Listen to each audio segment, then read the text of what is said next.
Good morning, everyone. Today I thought I would speak about Papa and Punya. They are two Sanskrit words, and I'll describe what they are in a few moments.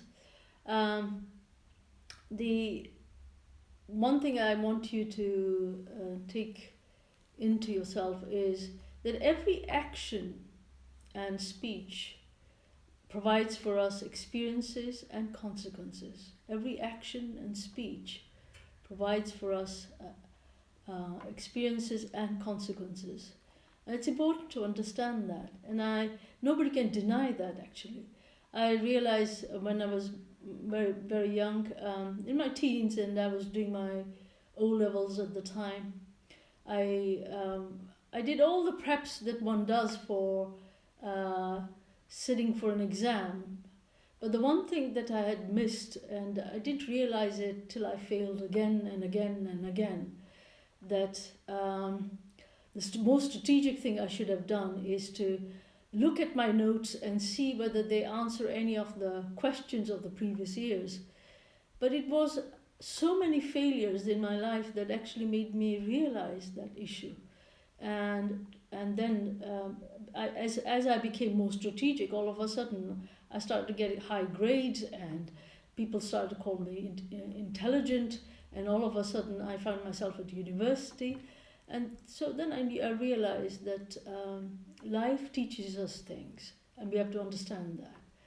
Now, every action that we enter into, as I said, has consequences for us. And action in Sanskrit language is known as karma. And when you enter into actions that bear positive results, it is called punya. And it also elevates you, it's called punya. When you enter into actions that are give you negative results and degrade life, then that is called papa. And papa and punya are things that are really parts of consequences. So an example of punya would be opening a school and helping others to get educated. That would be a punya action. A papa action would be robbing the bank. And as you can see, both of those actions would have very different consequences. So our life is full of experiences and consequences. And if we start to recognize that, then we learn very fast as to how to navigate ourselves in life in a way that would be appropriate for us. Now, the amazing thing is that imagine if there is a ledger, a spiritual ledger, and the amount of punya actions, or the ones that bear positive results and uplifting, were more than those that are degrading, like papa, then obviously the thing would be to be more in credit than in deficit as such. So what I would say to you, dear friends, is that it's the question isn't about doing good or doing bad. The question is more about the fact that what makes you feel who you are at the very core. And I've always realized that whenever I've had entered into a spontaneous act of kindness, I've realized that something in me feels good. And that something in me that makes me feel good actually helps me to do more good. And I remember a quote from Mahatma Gandhi, who actually looked at he said that he realized that every time he spoke the truth, he got more strength to speak more truth.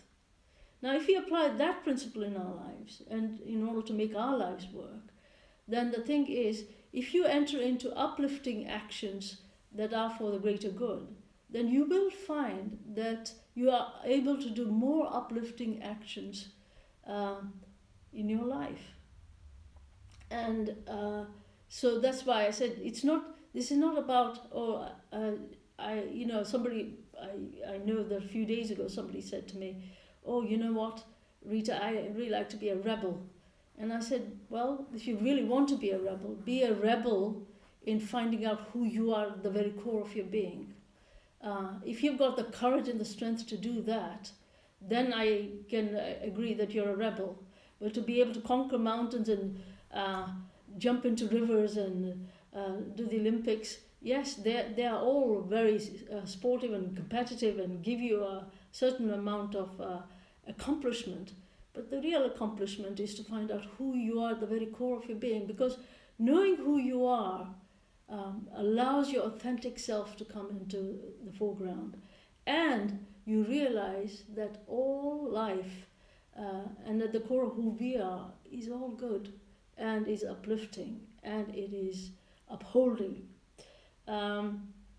So I remember my teacher at school. He was my English teacher.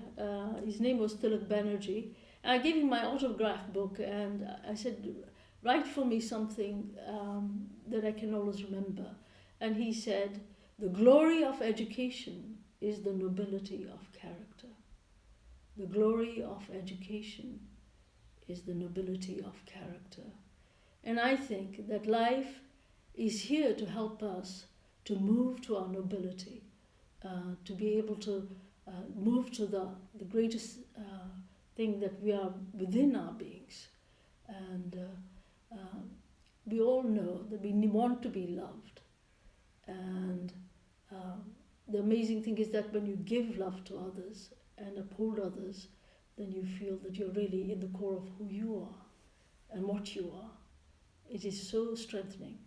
So I hope a small but brief session on Papa and Punya has helped you to gain some idea of the purpose of life, in a sense.